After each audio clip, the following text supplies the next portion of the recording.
Bir ko'zi bor, lekin bir ko'zi yo'q. Bir ko'zi umuman rivojlanmagan. Ikkinchisi, miyasida suvlari ko'p, sababi miyaning bitta muhim qismi bor.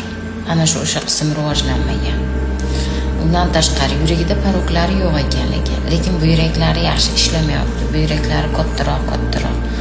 O'shaning uchun bola siymayapti-da, suvingiz kamayib ketgan. Shunga suv kam.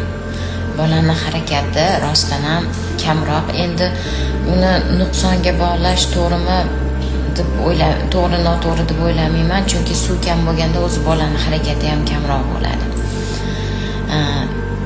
Baribir bu ota-onaning qo'lida, lekin oldirishga ko'rsatma bo'ladigan bola.